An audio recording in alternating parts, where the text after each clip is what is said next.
cPanel partial transfers are crucial for web hosting migrations, as they enable a controlled and gradual shift of specific website components and databases to a new server, while minimizing downtime. Please note this guide can be helpful when you are migrating from a cPanel-based server to another cPanel-based server. This guide will be useful whether you are restoring the backup for fixing the website, transferring it from one Namecheap server to another, or moving a website in from another provider.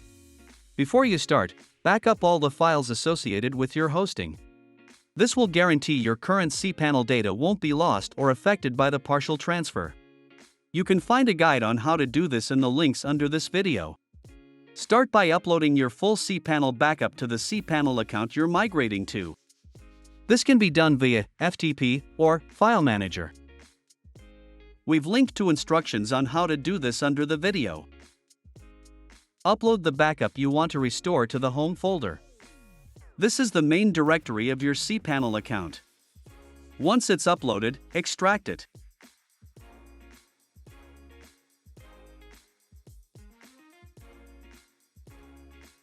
Next, we need to restore the files. Open the extracted folder and navigate to the root folder of the domain. In our example, it has the following name.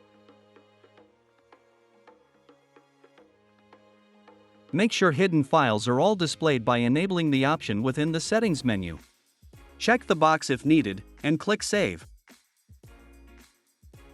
Next, select all files by checking the box. Now, copy the files to the current domain directory.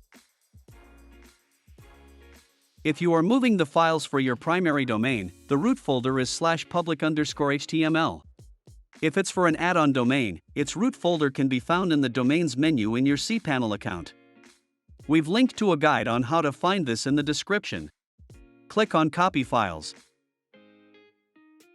If your website doesn't use a database, you can stop watching this video, as we're going to show you how to restore the database. To restore the database, we'll need to first find out the name of the file. If your website is WordPress-based, locate the wp-config.php file, as the database details can be found there. If you use any other content management system, check the table in the guide below this video to find the name of the config file your CMS uses. Open the config file to find the database name on the following line. In our case, the database name is as follows. Now let's go back to the root of the extracted backup and find the MySQL database folder. Locate your website's database in this folder, select it, and press Download. Next, return to the cPanel main menu and open the MySQL database wizard under Databases.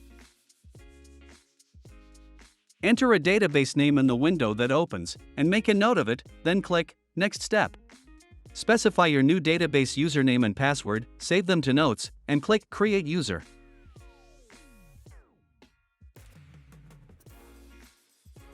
Grant all privileges to the database user by selecting the All Privileges checkbox. Scroll down and click Make Changes to confirm the action. You will see a success message. Now, you need to import the database backup you downloaded previously. If your database backup size is bigger than 1 GB, please check the guide on importing the database linked under the video. Return to your cPanel homepage and open the phpMyAdmin menu. You can find it in the Databases section. Choose the database you created, click Import in the top bar, and choose the backup database file. In our case, we'll use the following example file. Scroll down and click Import.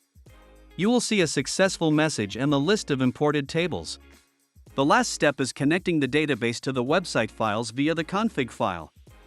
As we are using WordPress for our test, the configuration file is in the following location.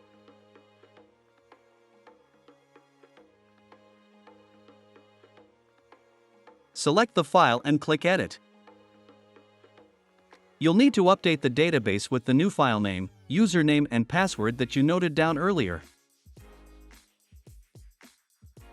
And click Save Changes in the top right corner. If your domain is already pointed to the hosting server, you will be able to open it in the browser and check if it works correctly. Thank you for watching. If you have any questions, you can post them under this video. Or check out our knowledge base at namecheap.com for more tips and support.